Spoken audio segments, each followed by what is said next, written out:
Hi, this is Phil, and I'm here to tell you all about the Capes and Lunatics Patreon. Get early access to all of our interviews, including the monthly Chichester chats with writer and comic book legend D.G. Chichester, new episodes of classic Capes and Lunatics shows, including The Quantum Zone, This, That, or the Third, and many, many more specials, all completely uncensored. Access starts for $3 a month, full video when you pledge $5 a month. Check out the link in our show notes, or go to patreon.com/CapesandLunatics. Hope to see you there.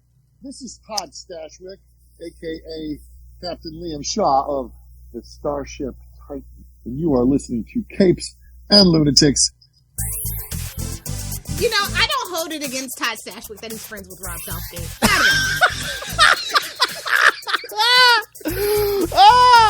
Well, I guess Hollywood isn't. That's the perfect intro, okay? I guess Hollywood isn't either. So. Welcome back to another episode of Salty and Petty. She is a really salty. And he's a whole lot of petty. And together we make the Salty and Petty podcast. What is up, people? It is that wonderful time of year where there is new tracks in the air. That's right. Because, kids, this week we got the season 2 premiere of Star Trek Strange New Worlds. I have thoughts. Oh, I hope so. I mean, you know me. I could always just go on a random Snuggie rant for like an hour. That's maybe true. 90 minutes. So. Okay, Justin. She's a whole lot of salty and drunk. Pre-gaming for the Patreon special. So if you are not subscribed to Patreon, you might want to run and do it. Oh, God. That's right, kids. If you're not subscribed to the, if you're not subscribed to the Patreon. The torture porn that Phil is putting me through here. A year of superhero movie brackets. Thank you very much. This is more concentrated. It's even worse. But once again, if you aren't subscribed to the Patreon, your whole family can suck it. All right. So, yes, season 2, Star Trek Strange New Worlds. I don't know, man. We got gypped out of the high hair this premiere. No, so I thought I watched it twice, and I had thoughts. So I watched it last night, and then I watched it this morning. And at first I was like, I love Captain Pike. Obviously, Anson Mott can get it. He is like up there. He's like number 2 on the Silver Fox list after Tom Welling, in case you're wondering. Hey, Lilith, and his name is Anson Mount. Exactly. Perfect. Born to be together. Just saying. Just throwing that out there in the universe. And we had no number 1. And we had, and I'm honestly, I'm very tired of Spock. No offense to Ethan Peck, but Spock has been well, like we said, it's too much focus on Spock. I think we said that in season 1. I think where it's like, and it's the franchise in general. Especially since the Kelvin universe, right? Yeah. Even before that, with, Wrath of Khan and all these things, we started exploring Spock more and more and more. Obviously, because, Leonard is king. He is, more, and, we should have listened to him, But again, I mean, out of all I'm sick of Spock, though. Ethan Peck did a good job with this episode. Oh, yeah. He did. Spock episode. The premiere is a Spock episode? I know. Unless we're putting all our eggs in one basket here. Unless they just wanted to get it out of the way because they have something bigger coming the rest of the season. But, I mean, yeah, again, the actor did Or maybe Anson Mott's doing something for Marvel. Who knows? Oh. Who knows? But again, it's like, the actor did a great job. But, Spock is, the one character out of this whole thing that's probably been the most scrutinized over how many decades. So it's like, we just keep finding new relatives and new facets. And it's like, babes. New brothers, new sisters, yeah. Babes, I care more about the Illyrians and the Gorn at this point, okay? And again, if you want to go with an original series, character, let's dive in. Where the hell is McCoy? Uhura's there. Uhura's like, I'm right here, buddy. And definitely we're going to get some Aurora time. I enjoyed this episode, though, despite it not having Captain Pike or number 1. I love their dynamic. They really left us on tenterhooks as the season, cliffhanger. And, but this was an interesting thing. It's like, oh, Spock's emotions are out of control. Go figure. That only happens every other episode. I mean, at this point, it's true. But, like, so, I mean, and it's just lucky for her that Spock's emotions are out of control and he decides he's going to defy Starfleet, right? And I'm like, you've been around Captain Pike too long, buddy. He is rubbing off on you in a worse way. Well, I mean, look who We're going to steal the Enterprise. Well, I mean, why? I know. I just heard fandom go, see? It's not Kirk. Spock was doing it before he even met Kirk. Exactly. He's susceptible to a handsome man. I mean, as we all are, you know? But I was going to say, What's the saying? I'm going to wait for the drop. Well, that escalated quickly. Okay. No. My favorite biscuit. Nope. Cock-a-doodle-doo. Close. It's another Justin drop. Keep going. I'm a sucker for a guy with a powerful rod. He did it, boys! He finally got it! Hey-oh! We haven't podcasted in a whole week together. We got to get back in the rhythm, you know. Got to keep it fresh, kids. But no, I enjoyed this episode. I love the mission. Oh, Dr. Mbinga and Nurse Chapel. Listen, Nurse Chapel was literally my favorite character last season. I need to know more. I need war flashbacks of these two getting in and out of shenanigans. This is like Odo and freaking Quark. You know, they get into some things, man. And they stole some of Bane's venom. I know. I was just like, oh, it's go time. We're doing drugs now? Recreational? Go juice, what? That really surprised me, actually. I was like, what is going on right now? But I mean, you said about Spock's emotions. I mean, well, if it's Chapel, I don't blame him, you know? Yeah, exactly. His poor fiance. If we can even call her that anymore. I was like, wait a minute. I think that relationship is done. Oh, yeah. But she mentioned that she wanted to go to Vulcan for 2 months. So we'll see how that all works out. I mean, if she makes it out. Obviously, she woke up. I think she's just, they're just repairing the tissue or whatever. But Yeah. Oh, we got classic. Well, we got regular Klingons back, unlike Discovery Klingons. Which is weird. Like, it's a welcome change. Listen. It always goes back. I'm going to bring it always back to Deep Space Nine. Troubles and tribulation. We don't talk about it. But now we're talking about it. We're course correcting, and we're just going to pretend like nothing's wrong. We're just going to gloss right over it. I'm not going to nitpick. I'm just going to be happy that they've chosen a direction. We're going to go with it, and nobody's going to give them grief over it. This is the superior Star Trek show, and I'm just happy that they figured it out. Yes. Oh, and what about our new addition, our new engineer, I guess, Carol Kane? I know she always plays a kooky, crazy lady. That is her character shtick, and she does it fantastically. It served her well for many, many years now. So why change it up? So at this point, we did get confirmation that Starfleet Academy is a thing, right? And I think that's why she is here. To make sure that we go watch. I think once she's done, I think she's probably not even going to be there the whole season. I think this is probably going to spin off that Starfleet. Oh, maybe. I love her. I mean, she's a little old for the crew, I love her. But I'm just saying, like, the demographics and how everything is working out. She's a welcome addition. I mean, she's no O'Brien. He is the gold standard. Well, I feel maybe she's filling a slot until like Scotty gets here or something. Of course, yeah. I'm surprised we have been taking our time on Scotty, honestly, and McCoy. If we're even going to get McCoy, I guess they might save that for the Paul Wesley Enterprise reboot. The original Star Trek.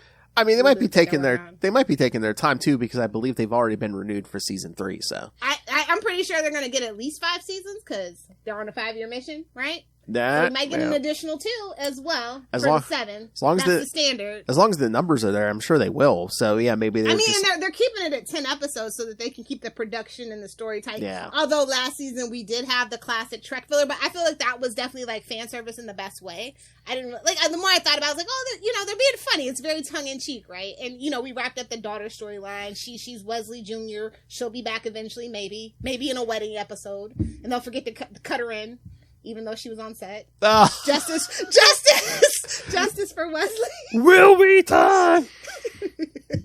But no, I really love this mission, and it's just like, I think they wouldn't be allowed to tell the story. Again, I'm going to bring this back to Deep Space Nine. If it was not for Deep Space Nine, the Kelvin universe couldn't exist because they basically broke the mold tiptoeing around eggshells because Roddenberry was still alive but in decline, but allowing us to tell those darker stories, allowing to show that the Federation might not be the best person, right? Section 31 and all those things. That comes from Deep Space Nine. And I'm just interested. I like the progression of it, actually. It's kind of funny. It's like, well, we're going to go back to the beginning and show, well, maybe the Federation's... to quote Edgington, the Federation is worse than the Borg. Because they don't tell you the assimilation up front, right? Oh, yeah. I think this is the story we're telling. Like, war is good for the economy no matter what galaxy you're in, I guess. Mm-hmm. Is that the moral of this story? Pretty much. Hell, capitalism? Yikes. Ooh, so much for a utopia, guy. Oh, God.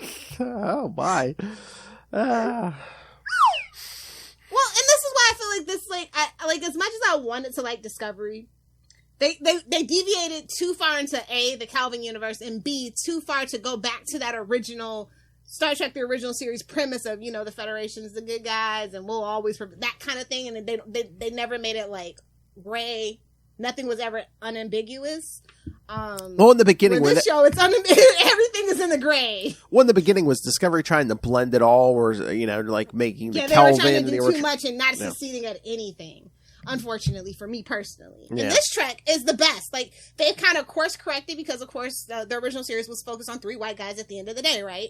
And so it was Next Generation, Enterprise, and then we have Deep Space Nine and Voyager, where it allows us to actually. And those 2 shows really they took the best of those 2 shows and they're putting it into Strange New Worlds and kind of course correcting from that perspective of the original series, which I really love. Like, they're not so heavy-handed with it. You know what I mean? Mm-hmm. If that makes sense to anybody. Oh, yeah. Like, the crew is diverse and they just are. Obviously we probably have a lesbian on board, which is great. We got representation without having to say, we all know who I'm talking about. And I'm pretty sure Nurse Chapel's pansexual. You can quote me on that one. But yeah, and everybody's just playing their role, and what's understood doesn't need to be said out loud, and the agenda doesn't need to be forced. And I think that was the problem with Discovery. Yeah. They were plus Brian Fuller was the director for the showrunner for the first season, and we all know he's too ambitious for his britches. He loves to tell a pretty story, but doesn't end up having much to say usually past maybe 5 or 6 episodes. So they suffer from that too. Whereas these showrunners, I feel like they're fans of every single Trek, and or at least they watched all of Trek and really tried to assimilate everything and understand what fans really want and look for in a Star Trek show. Oh yeah. Like I said, Pike. Such a great mystery, such a great character that we can pull back because we don't know that much about him. So we can do the fun stuff, and maybe he is more of a rebel than Kirk. Who knew? Who could ever imagine? Right? That file was super thick, right? I can only imagine. I mean, Spock's file's got to be pretty thick at this point already. I know. I mean, he was already up to trouble already. Yeah, as we see here. So maybe it got erased. I mean, he did kind of save the Federation from war, so. But, I love the end because we have the promise of a Gorn attack at the end of the season. Oh, yeah. So, they set up a lot of things nicely. We got Sing back. I'm assuming she's going to be back on the ship after this because when the little girl asks her, hey, where are you going to go? She looks at the crew. Obviously, she was missed and she is loved. Mm-hmm. That is basically her family at this point. The blood wine was flowing. Yeah, blood wine, yuck. I love the line. She's like, don't try to hide half of it in your beard. They kept calling her human too, and I was like, oh, babes. That's you drinking guys under the table. Basically, that was the most relatable scene of the whole episode, honestly. And the terrorist group is called the Broken Circle, but. It applies on so many levels, right? The Federation is broken. Ever since, they went to war with the Klingons, it's always been kind of a, that's always that tenuous relationship that the Federation has with the Klingons, Mm-hmm. That's just a thread throughout the whole franchise. And I love the Klingons. They're great. They're great antagonists and they're great protagonists. And maybe we can have some more Klingon stories to tell. I think that might have been the whole point too. Oh yeah, because we never really got to explore the actual first war with the Klingons, right? We just kind of know about it in passing and things like that.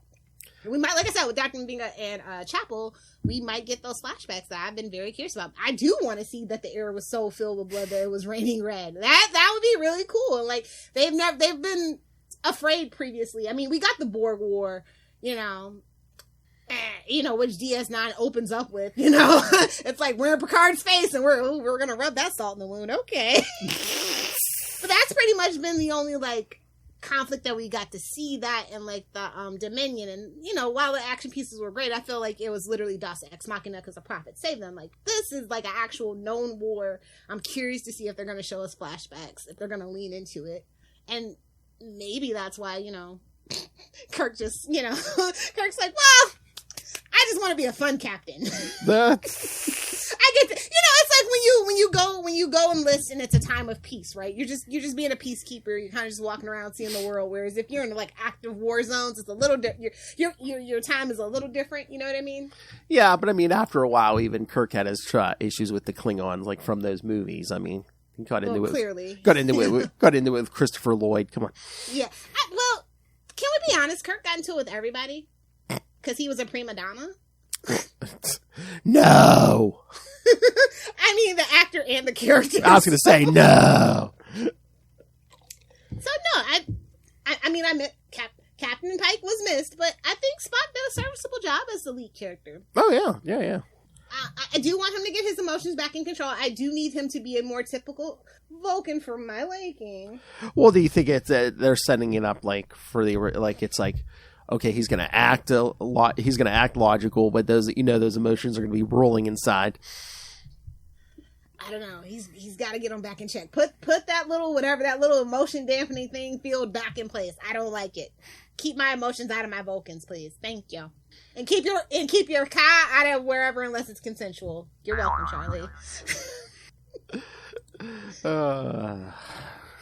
Yes, watch where you stick your cock, kids. It's enjoyable, and somehow I got pregnant. I reject that energy as someone who enjoys being childless and having expendable income. I love how it's like you reject that energy. You'd probably be more along the lines of, oh, I'm going to wear a gimp mask and murder people. Those are the vibes. I want a Vulcan loot almost as much as I want a Thurman. I really do. I should really go on Etsy. I know somebody on Etsy has made one. Oh yeah, I'm sure if you dive on the internet, you'll find one somewhere. I want an official one though. Maybe there isn't an official one. Merch, Paramount. Where's my merch? You know what? They could even, I mean, not even just like Paramount or Star Trek, but like a lot of these companies can make even just like quick buck here and there for like, they put out like 3D printer plans and stuff for like some of this stuff. They would never do a 3D printer plan. Never. What's that old internet meme? You wouldn't download a... Yes, the fuck I would! Just as soon as 3D printing gets good enough and the material gets good enough. Yes, the fuck I am. Screw you, Tesla. And if you want an authentic Daredevil helmet, go contact DG Chichester. 3D printed mask to the stars, drone driver to the stars. He's just getting quite the resume. If you want to be on the in-joke, please check out Chichester Chats. I know he's been putting his progress on. Was it Twitter and Instagram? I wanted to be like, you can send that to me anytime. Hey, I'll pay you for one, and can you sign it? Yeah, honestly. Speaking of things I need people to sign. So we got the end of the episode was dedicated to Nichelle. Yes. Like, it's just reminding me how sad that is. I know. But like she lived a full life. She got to see her reincarnations twice. And no offense to Zoe Saldana, I feel like Rose, who plays the current incarnation, is kind of the better interpretation. It was probably more relatable for Nichelle. If you know, you know. Again, the story's probably closer. Yeah.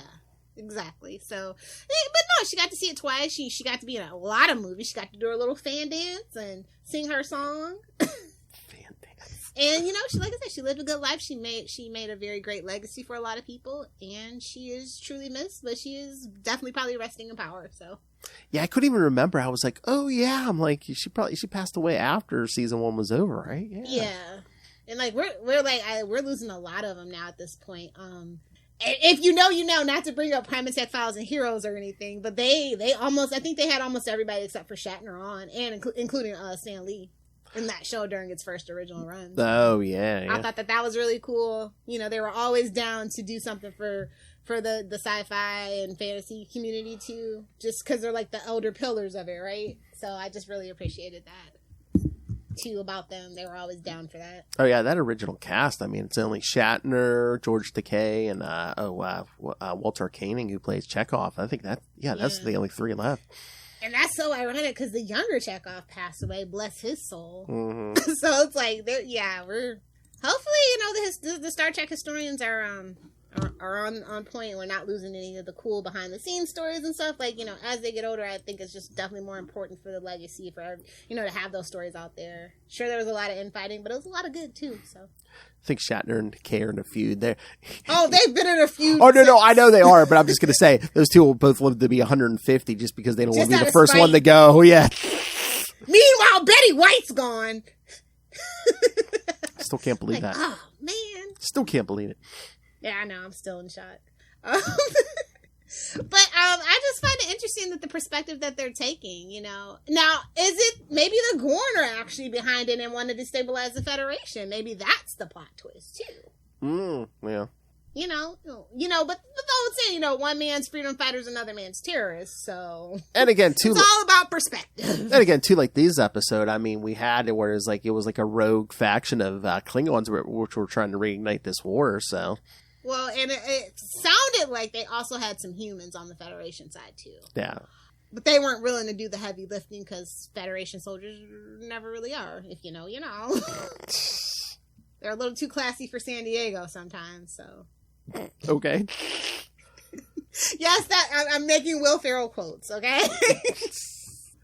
I believe that is an Anchorman quote. Stay classy. Exactly.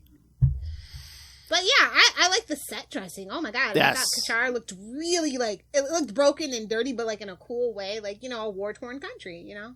Well, planet in this case. Yeah, And, that was great. Yeah, the sets and everything. I mean, this show always looks good. Yeah, so that's why I'm not mad that it's only 10 episodes. Would I love a return to form on network TV, 22 episodes? Yes. But would it look this good? No. Would the story even be this tight? Definitely freaking not. But on the same note, it's like, well, we have so many characters that I really want to get to know. Like, I feel we really need to get to know Ortega and Mitchell. Like, we just have very surface level understandings of them, and I feel like they have so much rich story to tell as characters, and I can't wait to get into that. Well, like, there's so many unexplored things. I just give it to me now. Whoa! You're welcome. You're welcome. That's 2256, Phil. Thank you. Oh my! You know what? Just overlay that on full stream ahead. Anytime like Charlie's looking at Maz. Oh my! You've never lived until Maz has given you a ping. And ping. Ping or ping? I don't know. But yeah, most of the main cast, except for like Spock, I mean, we could do more deep dives into it. You know, like you said, Pike. We really haven't done much. You know. There's so much history there we could go into. I'm scared, though, because they did bring up Amanda Grayson, and I'm like, oh, God, I don't care about Spock's family. I don't care! I thought we were going to do another, she wasn't your real mother, I am. Oh, my God. Could you imagine? Sarah getting around. Well, I mean, it's kind of proven, right? Well, yeah. I mean, it's kind of why Spock's an adulterer, too. It's in his blood, but that's none of my business! It's not my business. I don't judge, man. They cheat every 7 years. Exactly. Talk about your 7-year itch. Oh, is that the joke? Best dick jokes on the internet. They're classy. They're funny. Some are thinkers. Stay tuned for stingers that will tell you that. We need the write-up. Justin, don't mind if we toot our own horn. Oh, God. I mean, we have to... Oh, but what if they were brave enough to actually kill off Nurse Chapel and Dr. Mbinga, though? Like, that would have been so brave. But we'd have lost great characters. I thought they were definitely going to kill off Dr. Mbinga between us hands, because his daughter's storyline kind of wrapped up, and it kind of seemed like he was going to leave because she wasn't there anymore. But again, are we killing? I mean, if you kill Chapel, are we messing with continuity? And maybe there's another Chapel, just like there was another. there's another. Spock Kirk had a brother, so that's her sister. It'll be like Smallville, where I took my brother's name because he died. Because that makes sense. Oh God. And it's his twin, so it's like, you sons of bitches. Hashtag still bitter. Still bitter. Justin for the Ashmore boys. What else did I think was really cool? I thought the pacing was like super fast, but not in a bad way. Like when the credits were rolling, it was like in memory. I was like, wait, what? Again, I mean, we really aren't getting any more Pike. You're gonna leave us about Una? Okay. I know. If it wasn't for that first couple minutes there, man, we would have had no Pike this episode. They knew. He was like, I'm gonna hand you the keys to the car. Don't put too many miles on it. Was it for narrative purposes, or was it just like Anson Mount wanted a raise and they're just like, nah, I mean, we'll give. No, I think he has a couple other projects in the works. I think he might have been working on it then. Maybe. I thought maybe it was a point of, we won't give you a raise, but you No. can only be in 9 of the 10 episodes. Okay. No. I think it would be a grave mistake if they don't give Anson what he wants, when he wants it, how he wants it. Hey, well. Like I said, the rest of the characters are great, but like he really sells it. And I love how they say every captain has its own thing.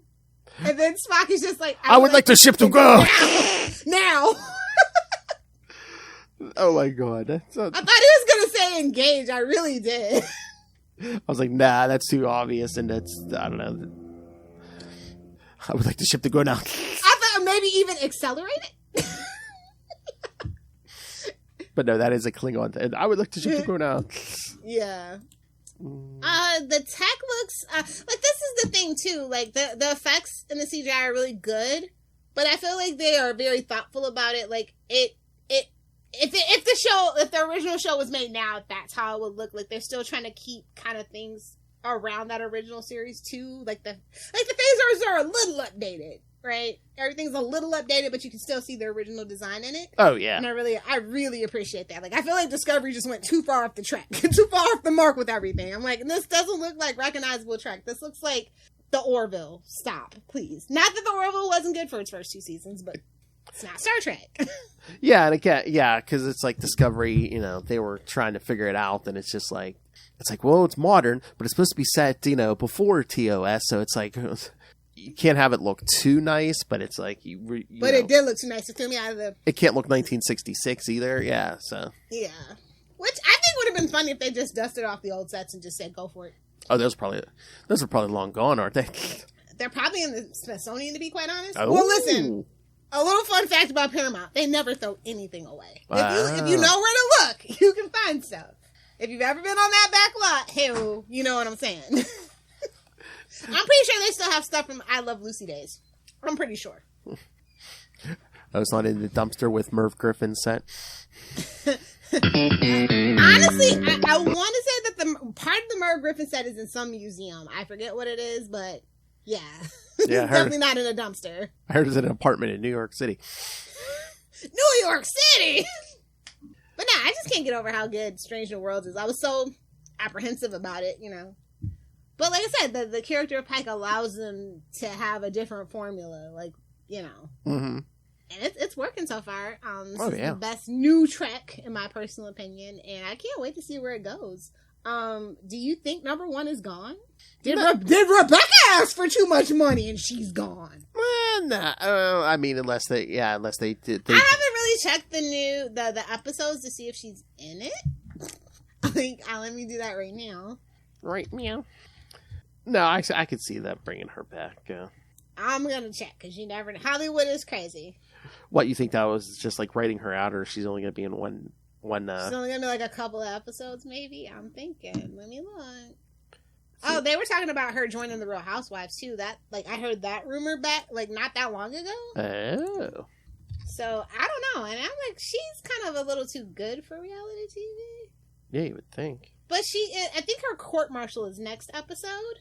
Add so Astra if she doesn't show up after that, that's gonna let us know if she's gonna be back in the in the story. So her court martial's next episode. So if she gets actually sentenced, it looks like she asked for too much money. If not, this is just part of the narrative. So I'm hoping it's just part of the narrative because she surprised me and she's really good. And I love her chemistry with Anson too. Mm-hmm. Like the whole cast has really good chemistry, honestly. Oh yeah. So we'll see. Okay, I'm calling a time travel episode now. Episode 3 is... Oh, yeah, tomorrow. Yeah, I saw that one. Well, and that's a little too early in the season, but I'll take it. Who knows? Maybe they'll work it in somehow. Yeah. Maybe we go do a little on the edge of tomorrow. Something. Or, you know what? It's a time loop episode, honestly. Not time travel, it's a time loop. Oh, maybe, yeah. Yeah. That seems more like a time loop. Let me see if I'm right. I think they have the synopses up. I hate that word. I hate Latin. I hate Greek. Just put an S on the end of it and call it a gosh darn day. I mean, it's Trek. You have to do something time travel eventually. Well, yeah, you always get a time loop episode, and you definitely almost always get a time travel episode. Yes. So it could be one or the other, but I think no, we didn't do a time travel last time, did we? Did we do a time loop episode last season? I didn't think. I mean, remember we did that one where they're all stuck in that story, but I don't. Yeah, that's a little different. That's another. Yeah, that's what I'm saying. Yeah. It is a time travel.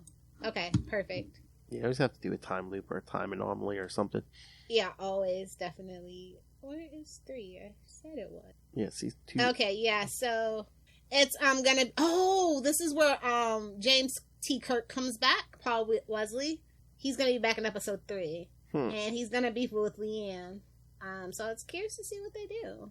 Looks like they said they were in like a more like modern today's time, and it's not the usual. Oh yeah, this looks like they're in today's time. That's curious. Oh, just like Picard. I guess they needed to save the budget. Just like Picard season 2. Yes, we're going back in time to 2023. Oof. Although not the best time to visit, babes. Hate to be. I know. Although there is precedent for that because there was that 2-part Voyager episode where they did go back in time to the 90s. Yeah, not the best work, but it's okay. And they had to fight Ed Begley Jr. Did you say bagel? Wait a minute, this isn't Into the Spider-Verse. Hit you with that bagel. So yeah, is that a different transporter chief, by the way, too? I can't remember. Was that the same one? It might have been. I feel like we go through transporter chiefs like freaking candy on that show, though. And we really haven't settled into like the background characters and stuff just yet, I think. No, because I mean, you remember even like Next Generation, like their first season, they had like a different engineer, a different transporter chief, like every episode, pretty much. Yeah, and they're basically everybody's a red shirt until proven otherwise. Just saying. I mean, all the titles for this season look really good. Yeah. I'm most interested in Those Old Scientists because that's the one directed by Jonathan Frakes. Ooh. So that's episode 7. And then, obviously, Under the Cloak of War might be an action piece, I'm hoping. So, yeah. I'm really curious to see what, like, because the little glimpses of, like, the Gorn battle and stuff that we saw looked good. But, like, I want to see, like, I'm talking Deep Space Nine 2-parter battles, baby. That's what I'm talking about because they have a budget. They have the budget for it. So yeah, I'm all about action in my Star Trek, and this is going to be definitely the show to give it to me. You're welcome. Yeah, but I mean, if they go along, I mean, maybe they might do 2-parters. But I was going to say that first season, it was pretty much one and done. Is that the other thing people like? Is like it's more episodic, like like our Trek of the 90s. Is it episodic? Because I feel like there's always something that kind of builds on the other thing. There's like it's not like South Park season 22 or anything, but serialization, the end as we know it, where it's just annoying. I think you need to have those threads to build towards the finale, definitely, but it doesn't have to be like part 1, 2, 3, and 4, like say a Flash series finale. We don't need that. But it's like sometimes certain stories need more time to breathe, even if it is just 10 episodes. Yeah, like this could the premiere would have been perfect to have as two episodes. Oh, but true. They want that money, baby. They're like, you're not gonna cancel on us until 10 weeks is up, and then you're gonna go watch Yellowstone. And if you don't like that, then you got the Mayor of Town with Jeremy Renner. And if you don't like that, then we got another Stone spinoff. And if you don't like that, we got something by Kiefer Sutherland. And if you don't like that, go watch reruns of Daria. And we have Beavis and Butthead. And we have a terrible Teen Wolf movie conclusion to the series. Oh my God! I was catching up. I forget if it was last week's or this week's Beavis and Butthead. Are you caught up? No, not yet, but you can spoil me. Oh, there's there's a big scene with 69 in it. So, Oh, okay.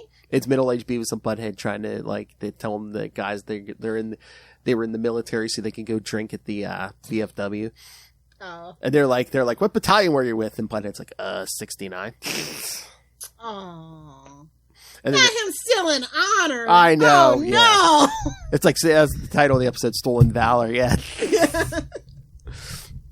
But they're just, all the guys are like, oh yeah, those guys, they were the best, and they fought the enemy, they licked them every time. They're just like, oh, Beavis and Butthead. They literally never changed, and we love them for it. See, Paramount, we're doing a big commercial for you this time. Listen, I told you. I think that slowly but surely, Paramount is going to win the streaming wars because Disney's losing subscribers. And they're cutting back on their programming where Paramount's been gaining subscribers. They finally figured out the model of how to keep people from canceling every 2 months by just giving us tons and tons of Kevin Costner. Apparently that's what the people wanted the whole time. Kevin Costner. No, they really do have other cool stuff too, and they have, like I said, they have backlogs of like Daria, Teen Wolf, Beavis and Butthead. They have the new stuff. They've got the South Park movies, specials. Let's not call it a movie. They have a lot going for them, and I found myself watching Paramount Plus way more than I do Disney Plus or even Hulu. Mm-hmm. So. And that's a lot of my friends. A lot of people were at first were oh, CB All Access. Then it turned into Paramount Plus, which was annoying. But now that they found their footing in their branding, I think, like I said, they're not going to let go of Star Trek. And they're actually doing Star Trek pretty well. With the animated stuff to reach, the younger generation. And they have this stuff to, kind of cater to the old fans. I think it's a really great three-prong approach, honestly. Now we just need merch. I need some new ships, babe. I've built all the ships that have ever existed. I need new ones. Really? Thank you. Yeah. I even had I had the Defiant for a while. Once I built it, and looked at it for a year, I sold it. It was a lot of pieces. Oh my! I want to build another one and track down Avery Brooks, obviously, and get him to sign it. I think that's probably going to be a project I'm going to work on. He never shows up at cons and stuff, never. And I'm going to find him. Don't worry, I'm going to find him. Oh my! I mean, maybe that's a good sign. Maybe it's just he don't need the money, so you don't, No, he doesn't need the money, but also, he was the first black captain, the first 2 seasons. I mean, he got treated he was the original Iris West, okay? If you know, you know. Like I said, Deep Space Nine is the black sheep of the Star Trek family, but Strange New Worlds and even the Kelvin universe wouldn't exist if they weren't allowed to tell those stories from the Deep Space Nine world. A lot of Voyager stuff at the end of the series too, where with the Borg and stuff, where they were allowed to tell those darker stories and stuff. You're welcome. Deep Space Nine took the brunt of the heat for you guys, and I'm always gonna stand up for Deep Space Nine because if you actually know the history of the Next Generation and the battle that they had and why it took so long for them to get their footings, because Roddenberry. He was very adamant, and unfortunately he did get sick during the second season where Iris was well, he can't stop us, guys. It wasn't too far out, but those are stories that need to be told, just these are kind of, like I said, those stories of making the Federation great again. It's going to be an interesting perspective change, I think, and I'm going to enjoy it. You know what I mean? For me, I'm just kind of here for it. I love the lore that's mentioned in passing in Star Trek, but we've never explored, and I feel we're actually going to explore it. And that there's just so much drama to mine from war in the Federation perspective, well, you're either with us or against us. It's okay, Palpatine, calm down. Calm down. I mean, and those are the vibes sometimes when you hear the Admiral speak, right? Oh, yeah. April, man, keep an eye on him. He might be Section 31 for all we know. I think that's going to come back up. As long as we don't get the time travel cops, we're fine. I think that's a stone too far. Sorry, Enterprise, we don't need that lore. You can keep it. You can keep it into Paul's hard, cold, wet nipples. You can keep it over there. Whoa. Whoa. All Cold, I'm wet, saying hard is you don't nipples? see cold, hard, wet nipples in Strange New Worlds because they don't need it. Pretty much any Trek except for Enterprise. Cold, wet, hard nipples. Just saying. And that speaks volumes, especially in this day and age of where everybody wants to throw in a love scene. Because, like, even Kirk, you know, that's like the gold standard, right, of the captain. Like, let's schmooze these green women with 3 boobs. That's the trope, right? But, you know, and we saw a little bit of that with Pike, but, like, he kind of learned his lesson after that lady burned the kid alive. Like, well, maybe I need to put my dick up for a little bit. Whoa! That's an awfully big rod he's got there. Let me just focus on my crew and my ship. Honestly, we haven't really seen him schmoozing with the lady since then. I think he's kind of off put by it, and that's kind of a fascinating change for a captain, especially in this era that it's supposed to be set in. You know? Horny and angry. Like exactly. It's like really like being a captain on a starship, hyper masculine. He like kind of is not falling into that. And I really appreciate that they're not like really digging into like the tropes, and if they are, it's very tongue in cheek. I think the show is really well written. Oh yeah. And really well, you know, researched and stuff, and I appreciate that. Where I felt like I said, Discovery didn't feel very well researched. You know, It I just mean, didn't. yeah, no. There's too many contradictions for me. Like, she's Spock's what? Oh, yeah, that's where they lost me, honestly. I mean, did they have to do that where one of the characters had to have a connection to the original cast? It's like, did you really have to I do don't that? think. I mean, Voyager didn't. I mean, sure, she had Q, but No, but not every episode. I know. I'm just saying, it's like, you know, But I mean, someone had to be related to somebody. It's like, did you need that? No. and we really didn't. I said we should have started with Starfleet Academy. Personally, if I had my choice, that's how I would have rebooted Star Trek. But we're getting it anyway, so I'm happy. I mean, if they bring that, if they bring Carol along as like an instructor, and we get to see her, and she's like the main character, I'm gonna be so in love with that show. Because I think they do need a comedy show, like a comedy Star Trek. Because even the animated shows they're funny, but they're still a little too serious. Oh yeah, isn't that this season 2 where we're gonna get a? I don't know if it's just a cameo or what, but 2 of the actors from Lower Decks are going to appear as their characters on. That's what I heard. That's what I heard. And it feels like we might be, like I said, we might be getting a rotation of characters because nothing's definitive right now. Like, I think they are trying to, like, not blow their load and bring in the more, like I said, like Scotty we're waiting on, obviously. Yeah, McCoy. So, if we even get McCoy. Mm-hmm. Because, like I said, we are, I mean, for all intent and purposes, it seems like they are setting up Paul Weasley for another spinoff. For a Kirk retelling, is what it seems like. Yes, supposedly we are getting a crossover episode. What? Now, is it a crossover into Strange New Worlds? Well, it's live action, so I would assume it's going to be on Strange New World. I don't know. It could be a freaking Discovery short for all I know. I don't know.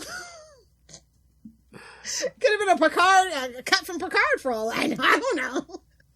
Like, we'll just save the money, put it out as a short. Who knows? A short. Put it on YouTube. That's what the kids like, right? The YouTubes. Yeah, no, that would be so cool. Like I said, they're really embracing all facets of the fandom and all facets of the storytelling, and it just feels more cohesive. Like, they're not just letting a renegade like freaking J.J. Abrams do whatever they want with the franchise. They're like bringing back in the reins, and while it's not necessarily as strict as like Gene Roddenberry's Bible or anything, I actually feel like I'm back in the universe instead of like an alternate universe, you know what I mean? Like the Calvin universe is the mirror universe, and you can't change my mind. It's awful. It's bad, and everybody involved should feel bad. I know. Ugh. Again, was it just because it was their first attempt, or that? They should have just let the actors keep making those damn movies if it was going to come to that. That's all I'm saying. Exactly. Or hell, Space Nine deserved to be in a movie! yes. Voyager 2, actually. Yes, and if they had to combine them, do it. Janeway, oh my god, I would kill. I think, is there that picture of freaking Milgrew and Brooks? I feel like they were in like an interview or something. It was forever ago though. And they were reading their worst, like, first, like, pilot premiere, like, critic critiques. It's hilarious. It's like her, it's Avery Brooks, and it's like Nana Visitor, Kira. and Renee too, Odo, and it's just hilarious. You gotta look it up on YouTube. I've been in a Star Trek retrospective just because I've been waiting for Strange New Worlds to come out. So I've been finding like a lot of gems on YouTube, and like I love old Trek. Don't get me wrong, but this they're getting it right, and they're really correcting some of the sins of the past, and that's all I could really ask for, honestly. Exactly. So, did you have a favorite scene? Did somebody say something funny that you liked? I mean, of course, probably the funniest line in the show had to have been, "I want the ship to go." I personally, like, we've gotten out of bigger jams than this, and she's like, no, we haven't. He's like, I suppose you're right. I was like, damn. Trying to make Let's just jump out of this airlock then. It'll take us a full minute to freeze. A minute, 13 seconds. I like that, Spock, deduces that, hey man, they sent out the transponder code. They're willing to die for this. We gotta do what we gotta do, and we don't want their sacrifice to be in vain, Mm-hmm. Oh yeah. I thought that was really cool. Like, my heart kind of sank too, because I'm like, anything goes right now in Strange New Worlds. Like, nothing's actually solid. For all we know, we are in the mirror universe, and that's the plot twist. I know. When they blew up that ship, I was just, yeah, you could just see on his face. Just, I'm like, where's the goatee, Spock? Yeah, like that kind of made my heart race a little bit. Like, he's actually gonna do it. And then, like, I got nervous when the Klingon was like, hey, and then he, like, smooths it over with bloodline. I'm like, okay. Now he's got to deal with April, and that was really funny. He's like, your hangover can be punishment. And I mean, you brought up a point. Would that work? That'd be interesting if they did, like, a, Rise of the Mirror Universe show, where it basically show, how everyone came up through the rise and fall of the Terran Empire, baby! Exactly. Oh, I'm such a Star Trek nerd. I cannot. If you can't tell, I really, really love Star Trek. Me too. I honestly, even though comic books are my first love, I feel like Trek is like my bigger love, to be honest. Like, I've always been critical of the franchise, but so in love with the franchise. They've gotten way more right than they ever got wrong. I mean, Trek's been in my life at least as long as comic books, if not longer. It's probably about the same for me, but I didn't really get into it. Like, I think the first thing I ever saw that was Trek related was the animated series. The first thing I ever remember as I saw it is it was there where people were watching it at my aunt's house. It was Star Trek 4. Oh wow! Yeah. Wow. Yeah, I think my first episode of Star Trek Next Generation was during the first season, so I kind of hated it, and then I got to come back to it at like season 4 or something like that. Yeah. And that's when it really gets good, and they figured it out. Yeah, I watched it. I watched season 1 from the beginning. Like I said, I rewatch it every year. I'm actually getting ready to rewatch Deep Space Nine right now. I just got done with Next Generation. I'll be honest, I have a really spicy hot take on the Star Trek movies. All of them fucking suck. None of them are good. Oh my. Not even the whale movie, kids. I hate every last one of them with a passion. Every last one of them. Nemesis is the worst offender before the Kelvin universe. And it's a hot contender after the Kelvin universe. I'll tell you that. It's a hot contender. All right. Tom Hardy, we got beef. Just know that. It's on site, mister. We're the same height. All right. Out of all of them, which one's the best? Of course, I'm going to go with Wrath of Khan. Okay. Of course. Fine. Of course. Okay, you're not insane. Okay. That's undisputed. I'm not going to go off the rails and be like, the first one is... I'm not going to be a Charlie Esser. There's no Gus Gormans here, bud. Star Trek 3. I mean, that's the most emotional one where we actually connect. And, we didn't know. We didn't know if, Nimoy was actually going to deal with that shit and come back. And it's a whole thing, a whole history about that. Oh, yeah. I think that makes it kind of like special and so emotional and why it works within that particular set. Right? Mm-hmm. Yeah. It doesn't hold up, don't get me wrong. But, like, it sets a lot of lore. It brings in a lot of lore, too.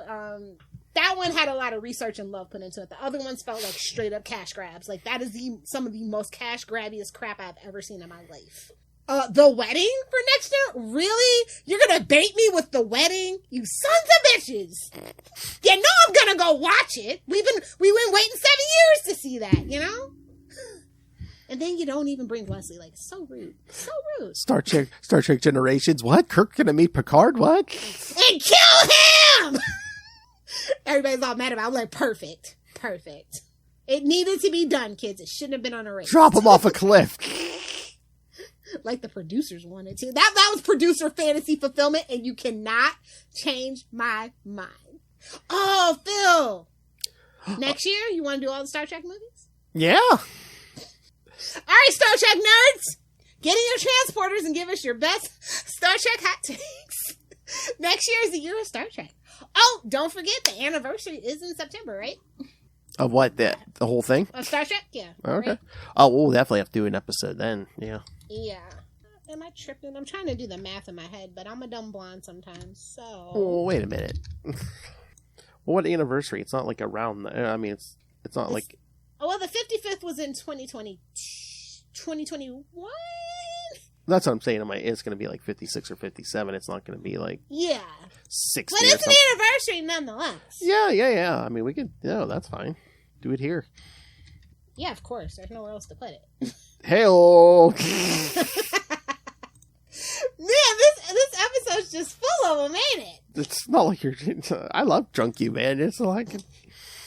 Oh, too bad there's nothing associated with the 57th, anniversary. We'll make something. Well, yeah, we'll make something. We'll be like... It'll be, Oh, you know what we missed in May? What? The 30th anniversary of Deep Space Nine. Yeah, no, I didn't miss it. You missed it, but I didn't. I mean, we didn't do an episode or think. Oh, wait a minute. When was Voyager? 94? We could do an anniversary next year. Yeah, we can. Yeah, the 30th for Voyager. Yeah. But can we, if we're going to do the anniversary, I want to talk about the ending. I feel like if you know Voyager, then you know the ending. That is like the best episode to talk about. Well, yeah. I mean, we could do the whole series. Because it's like that full circle moment. And I think that's actually the best episode of Voyager. It took them that long to find their footing, kids. I kid Voyager. It's like the kid sister to Deep Space Nine, so I kid it a lot. I have a lot of respect for it. I do. I love Kate Mulgrew. It took 2 Janeways. Yeah. I mean, Q would love that. I'm pretty sure he was trying to make it happen with the power of his mind. Or the power of something else. Hey, man. Jean-Luc turned him down, so. Exactly. He had to go and Cisco punched him and said, Get off my ship! Get off my station! This is the funniest thing. I was just like, ooh. They should have waited until season 2 when they actually really did find their footing. And I think that's why he was like, I think he hit me for real. I think he hit him for real. That's why he never came back. He's a bit of a handful. If you know, you know. Oh, my. But yeah, no. It just feels really good to be positive about Star Trek. Oh yeah, I was in the dumps about Star Trek for so long. It's kind of like giving me hope for DC at this point. Mm-hmm. I mean, it was a good 12 years where I just literally hated everything that came out about Star Trek. Yeah, the Kelvin stuff really didn't do it for me. I mean, I don't know if I even watched the last one. I remember watching the first one, maybe the second one. I was like, eh. You want to know where I watched the last one for the first time? It was not that long ago, actually. It was when I had Gator Nuggets. I was sitting at a bar, and I literally got drunk watching that movie on their TV. They were like, does CBS? I feel like CBS plays reruns or something. They do something once. It might be Discovery, but they were having a Star Trek. Calvin Universe marathon, and they had them all. And I saw the tail end of 2, and I was like, all right, 3 starting, I'm here. My Gator Nuggets took an hour, I know a while back they showed the first season of Discovery on CBS, but yeah, I saw I was casually, I was like, yeah, they do that sometimes. I'm right? trying to remember for that might have been 2022, just because they were hurting for content and stuff, maybe. So they're gonna be hurting for content this summer too. Well, yeah. Well, next year actually it won't probably affect much this year, but it'll be, if they don't settle it quick, those scripts need to start being written actually. So I know a lot of shows said they weren't coming back until 2025. Oh my. I think Euphoria and a couple other HBO shows, they had known about this. They knew they weren't gonna play ball with them. They're like, yeah, guys, don't expect our next season to be out for a while.